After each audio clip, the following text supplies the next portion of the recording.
ตอนนี้ตะเวนกันเริ่มตกดินแล้วพี่น้องนี่เบิ่งบ่คำเห็ดเลยบ่มัน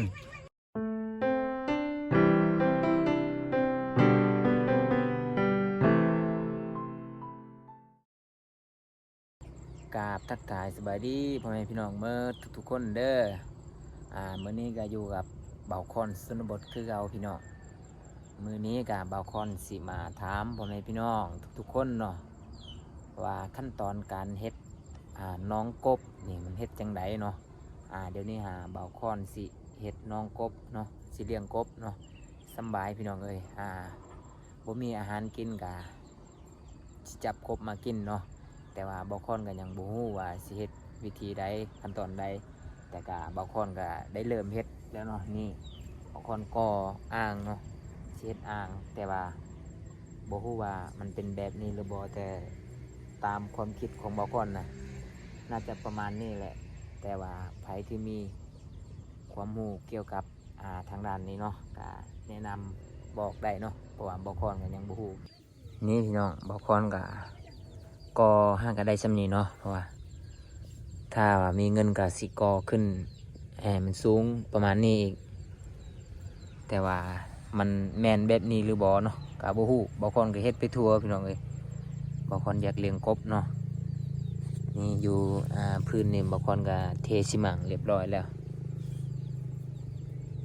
บางคนก็เฮ็ดกับอันนี้ติดเฮือนของบางคนเองเนาะสำบายพี่น้องเอ้ยสบายบ่มีอาหารกะถ้าว่ามันเป็นไปได้เนาะถ้าว่ากบใหญ่กบอันนั้นกะจับกบมากินพี่น้องเอ้ยนี่ไผที่ว่าฮู้เรื่องการเลี้ยงกบอันนี้กะคอมเมนต์บอกได้เด้อเพราะว่าทางนี้ก็ยังบ่ฮู้ยังบ่เข้าใจเนาะแต่ว่าก็อยากเฮ็ดก็เฮ็ดมั่วไปเลยนี่ก็หลักหัวเนาะขุดอ้อมๆนี่แล้วก็สิเอาแยงมาใส่นี่ก็แม่นทางบนกบขึ้นเนาะเห็นมีทางบนกบขึ้นนี่ก็ยังบ่แล้วนี่ยังน้อยหนึ่งเนาะอยู่ลุ่มนี่มันก็เทเรียบร้อยแล้วเนาะแต่ว่ามันขี้ตมมันไหลเขาฝนตกเอาไผมีวิธีก็บอกเด้อพี่น้องเอ้ยสบายหมู่คู่เบาคอนมาเล่นมายามเนาะบ่มีอาหารตลอดกะสิจับกบนี่แหละมากินพี่น้องเอ้ยนี่ถ้าว่าเป็นไปได้เนาะความคิดของเบาคอนนะแนะนำบอกเด้อสบายเนาะเฮ็ดติดกับหลังเฮือนพี่น้องเอ้ยสบายบ่ไปไกลนี่มันแมนแบบนี้หรือบอเนาะถ้าบ่แมนก็คอมเมนต์บอกได้ถ้าแมนก็คอมเมนต์บอกได้ทุกคนเลยนี่พี่น้องประมาณนี้เลยเนาะบอกคนเห็ดเนาะตอนนี้ก็งบก็ยังบ่พอเนาะก็เลยเฮ็ดเทื่อละนิดเทื่อละน้อยพี่น้องเลยถ้าว่ามีงบอีกก็ซื้ออีกน้อยนึงมาเฮ็ดเติมเนาะถ้าว่าเฮ็ดสำเร็จเรียบร้อยก็จังไปสอกหาลูกกบเนาะบ่ฮู้ว่าเขาขายโตเท่าไหร่เนาะลูกกบนะบ่ฮู้ว่าเฮ็ดถูกหรือบ่ถูกเนาะเฮ็ดไปมั่วเลยนี่แม่นสถานที่บ่อนที่เฮาจะเลี้ยงกบพี่น้องเอ้ยนี่เพื่อนก็อยู่ติดนี่เนาะสำบายหมู่คู่มาก็จับกบสู่กันกินพี่น้องเอ้ยอันนี้หมู่เพื่อนมาก็มีแต่กินแต่จำแจวบ่มีอาหารเนาะถ้าว่าเลี้ยงกบใหญ่เนี่ยค่ะสิพาหมู่เพื่อนกินกบนี่แหละถ้าว่าหมู่เพื่อนมาเล่นน้ำเนาะโอเคเนาะพี่น้องเนาะตอนนี้ก็บางคนก็ได้ทายน้องกบของบางคนเป็นที่เรียบร้อยแล้วเนาะแล้วก็ตอนนี้บางคนก็หิวข้าวแล้วพี่น้องบางคนก็สิขึ้นเฮ็ดกินบางคนไปการเขียดเมื่อคืนนี้เนาะได้เขียด4-5 ตัวแล้วก็ได้ปลาเอียนตัวหนึ่งเนาะปลาไหลเนาะตัวหนึ่งคน คนลาวเอิ้นว่าปลาเอี้ยนแล้วก็ไทยเอิ้นว่าปลาไหลเนาะตอนนี้บ่าวคอนก็กำลังสิขึ้นเฮ็ดกินเนาะเมื่อคืนนี้แม่นปิ้งไว้เนาะปิ้งให้มันแห้งๆแล้วก็จังหวะขึ้นไปแกงอีกแซ่บพี่น้องเอ้ยมื้อเช้านี้แม่นกินเขียดเนาะและตอนแรงกินปลาเอี้ยนอีกโอเคพี่น้องไปขึ้นไปเฮ็ดกินนำกันพี่น้องเพื่อนของบ่าวคอนนี่เพื่อนก็ประมาณนี้เลยพี่น้องเอ้ยตอนนี้ตะเวนก็เริ่มตกดินแล้วพี่น้องประมาณ5 โมงนี่พี่น้องเอ้ย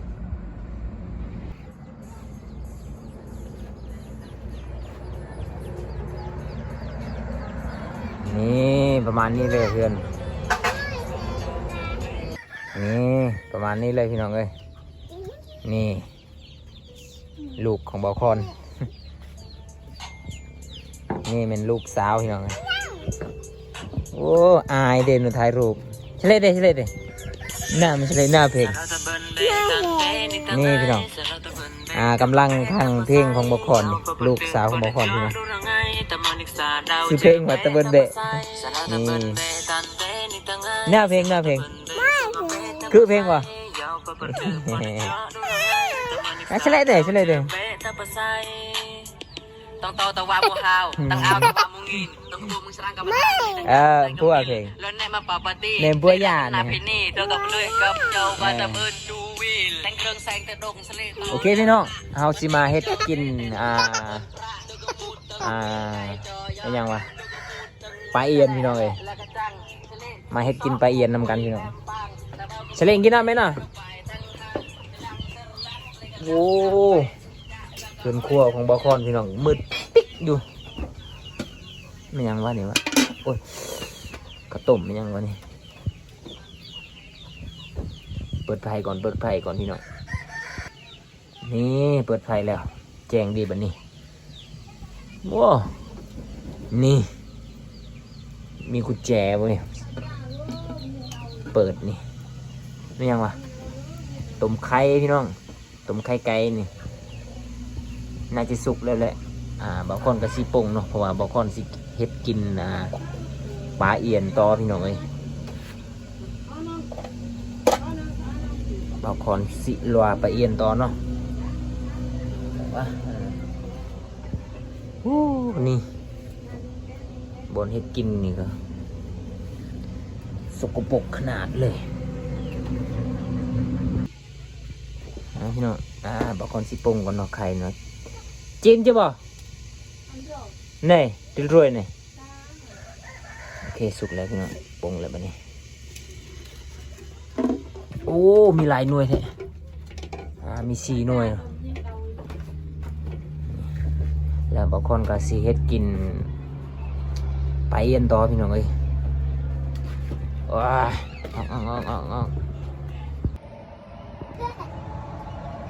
นี่พี่น้องนี่ขั้นตอนการเฮ็ดกินเนาะเฮาสิลวเอาเนาะมีปีกล้วยแล้วก็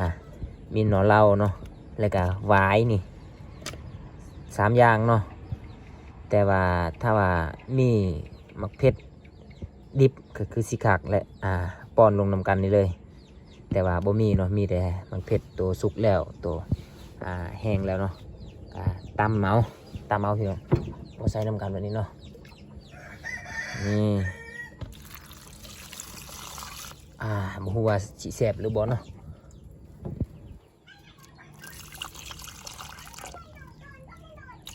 โอเคแล้วก็เฮาสิต้มตัวนี้ก่อนเนาะปลาเอี้ยนเฮาสิบ่ใส่เนาะเฮาใส่น้ำลังเนาะให้อันนี้มันสุกก่อนจังเอาปลาเอี้ยนลงเนาะทำโอ้มืดลืมเปิดไฟนี่เปิดไฟ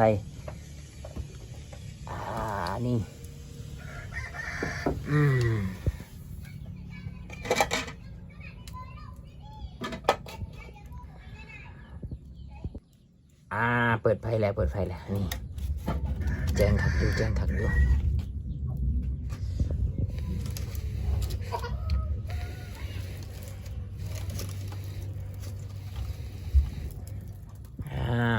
นี่ประมาณ นนี้เลยโอ้ขี้เถ้าตกลงใส่แล้วนี่เต็มหม้อแล้วนี่ใส่ผาดมันวะ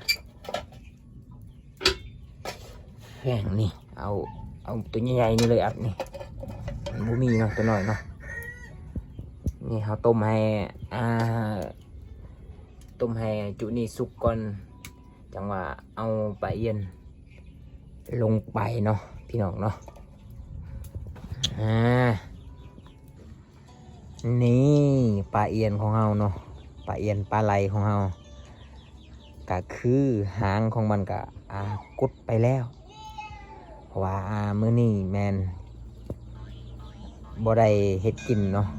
ปิ้งไว้ซื่อๆก็เลยอดบ่ได้พี่น้องเอ้ยนี่บ่ค่อนกินไปแล้วครึ่งหนึงแล้วตัวนี้ก็สิเฮ็ดกินตอนแรงประมาณนี้เลยบ่ค่อนไปการเมื่อคืนนี้เนาะได้ไปเย็นตัวหนึงแล้วก็ปลาคอตัวหนึงแล้วก็เขียดแน่แต่เฮาสิยังเว้ยบ่แม่นเฮายังบ่ใส่ลงไปในหม้อเนาะให้ปีกล้วยแล้วก็วายสุกก่อนจังเอาตัวนี้ลงไปเนาะเอาไปเย็นลงไปพี่น้องเอ้ยนี่ปลาเย็นกันยังบ่หลายกินเบิดแล้วโอเคถ้าสุกปีกล้วยล่ะสิเอาปลาเย็นลงเนาะสิ่งสำคัญก็คือมะเขือพี่น้องนี่ลืมมะเขือนี่โอ้ถุงย่างก็คักเว้ยถุงย่างไปเก็บมะเขือนี่มะเขือขาดบ่ได้แล้วมะเขือนี่พี่น้องเอ้ยมะเขือนี่มะเขือแล้วก็มีดอกหำพานเนาะนี่มะเขือหำพานบ่ตอนนี้ก็ SK ก็มาแล้วเนาะนี่เพิ่นก็นี่สิมาแนะนำมานั่งอาหารเสริมเนาะพืชกินแบบปลาเอียนพี่เนาะพืชผักเนาะอันนี้ก็ดอกแคเนาะอันนี้ก็เครือหำพานมะเขือหำพานถ้ามันมี2หน่วยก็คือหำพานเนาะนี่แหละพี่น้องเอ้ยตัวนี้ก็เฮายังบ่ล้างเนาะสิไปล้างก่อนเพราะว่าทุกอย่างก็โอ้ยเสือบ่นี่มันเจ้าไปเอาจังได้ก็ตามเว้ยเอาไปล้างก่อนเว้ยถ้าบ่ล้างเลยกินบ่ลงโอเคพี่น้องตัวนี้กันล้างมะเขือเลยกันไม่ยังอันนี้น่ากินเลยดอกแค่ดอกแค่พี่น้องเอ้ยลืมเลยล้างมะเขือกับดอกแค่กันเรียบร้อยแล้วเนาะเครื่องปรุงนี่ก็มาอีกเลยหลายกว่าปลาเอียนอีกพี่น้องเอ้ยปลาเอียนตัวเดียวกะกินไปแล้วได้ครึ่งหนึ่งเลยเครื่องปรุงมันหลายกว่าอีกแต่ก็บอกเป็นยังพี่น้องน่าจะแสบอยู่เลยใส่ลงไปจนสิเต็มหม้อพุ่นแล้วบัดปลาเอียนเด้หน่อยๆนี่และตอนนี้เราก็สิใส่ปลาเอียนเลยเนาะนี่อดก่อนบอกคอนยังทำคลิปอยู่แนวกันเนี่ยกินนดแด่เลยแกะไว้แด่จริงกันไปสุกก่อนเราจึงจิกระเต้าจีกเนาะตอนนี้ยังไม่สิเนาะตำมะเขือดูโอ้ยให้แต่เฮาเลยบ่เฮ็ดกินเลยบ่โอเคเนาะพี่น้องตอนนี้กันเรียบร้อยเนาะนี่เบาคำเพิ่นกะมากินก่อนหมูเลยซิมเบิ้งมันเป็นจังไดชิมเนาะ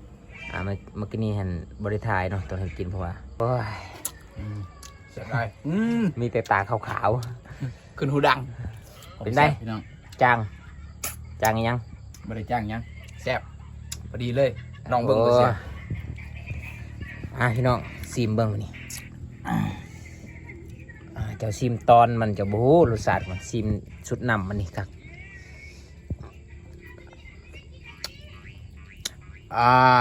สุดยอดพี่น้องมาไม่ยังไงนี่อาหารเสริมถอดไข่บ่ไข่ไก่อมน้ำมันไก่อมน้ำมันแม่นยากไงจับเบิ้งมาจ้าเลยเขินนะมันถ่ายอันนะมันดูกันบ่ไข่ไก่ยังอยู่เย็นที่สุดแขนเดินมาเด้อพี่น้องมา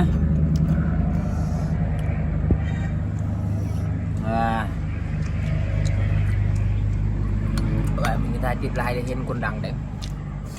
มาให้เห็นคนดังสิไทยเห็นยัง เห็นคนบ่ดังบ่ โอ้ยคักอาหารบ้านนอกบ้านนาพี่น้องโอ้ย อาหารสันเลิศได้นี่ อืม กินแล้วอย่าจะเจ๊เตี้ยแต่ กินแล้วอยากไปหาอีกอยากไปการอีกแมลง มัน แซ่บน้องเอ้ย ขอให้ดุเด้อ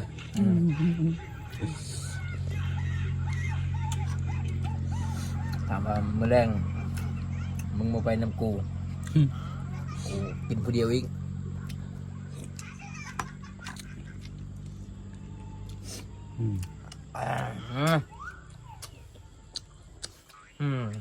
เอาจะได้คลิปนี้ โอเคเนาะพี่น้องเนาะสำหรับคลิปนี้ก็บอกก่อนก็ขอจบเพียงเท่านี้ก่อนเนาะเพราะว่าเด็กกินข้าวเนี่ยอาหารแซ่บหลายพี่น้อง เดี๋ยวบ่ทัน เดี๋ยวบ่ทันโอเคเนาะจบฝากกดไลค์กดแชร์บาย ปิดเลยบ่ ปิด